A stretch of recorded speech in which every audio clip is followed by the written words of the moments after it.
We're back out here getting the garage warmed up. Time to start ripping into this. Today we're going to work on getting this fan out, and I got to pull the wiring and the relays. I have two relays to this fan. Then we can start installing that PWM controller. I got to run one wire in the harness through here for this PWM signal, but everything else should pretty much stay the same. Currently this is wired in direct and there's no connector into it, so I've ordered a connector that can handle the amperage of this fan. I need to get that. That won't be here for a couple days, so I'm gonna end up cutting these wires, unbolting this fan and getting this out. That's the hardest part, is snaking this fan out of here, and then get that wire removed. I got to take the dash apart, the glove box, because the wiring is behind the glove box.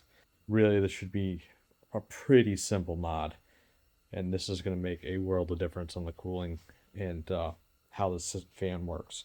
I got it out. I'm able to actually turn it sideways and pull it out. It comes out fairly easy. Did cut that and just unbolted it.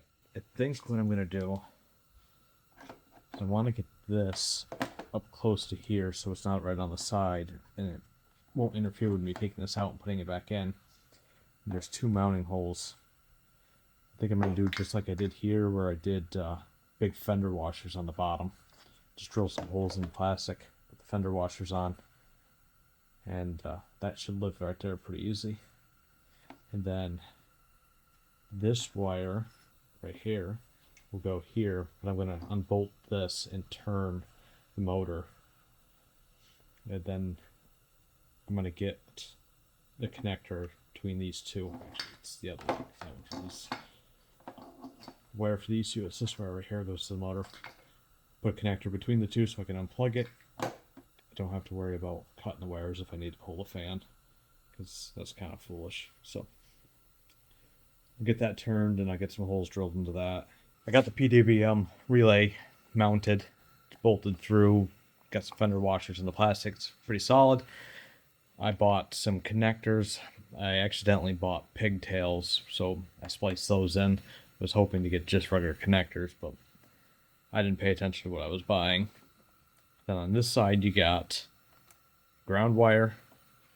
That'll be going to a fuse, and then your PWM signal wire.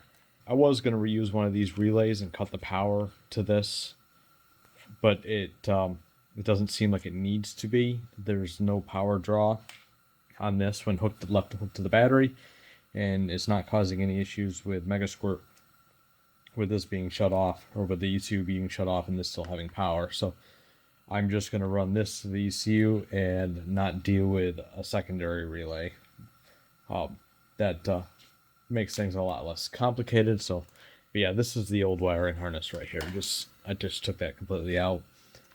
So I'll get this all installed back into the car, and then run the wires up through there. There's a bulkhead fitting for the wires. I'll run the power to that with a fuse. We'll do some testing. I've done a little bit of testing off camera, and this thing does work, but I'll show you guys how it works. And then Megasquirt will be able to control this PWM controller and run the fans at variable speed. Just doing a little quick amp draw test with this cheap Harbor Freight meter. So the power's on, everything's plugged in just temporarily. The wires run to the ECU, and currently it is drawing no amps at all. So we'll put it on low and check it, and then check it on high. It's running at 10%, and it's drawing 1.8 amps. And it's actually moving a decent amount of air for just running slow. And I will crank this up and see what it does. That's 50%. Try to talk over the wind noise. It's spiked to 10 amps and settled in at 8.4. We'll bring this thing up to, see if I can do it with the camera on. Bring it up to 95, which is 100.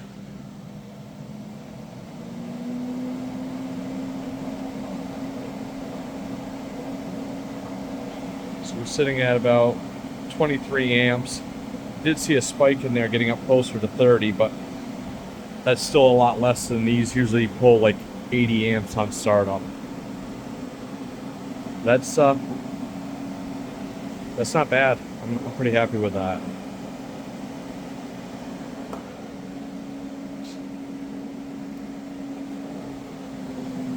That's dropping back down to 40%. I have a feeling it's going to live somewhere around this 40 to 50%, so between 6 and 8 amps.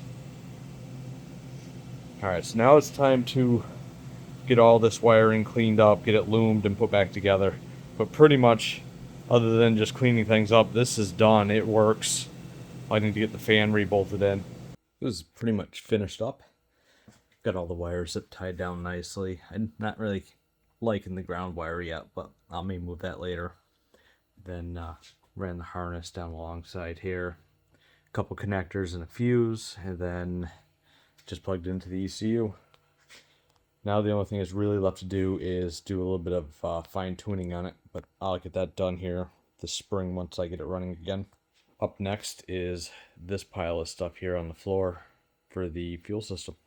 So if you want to see that, subscribe and I'll have that posted here pretty quick.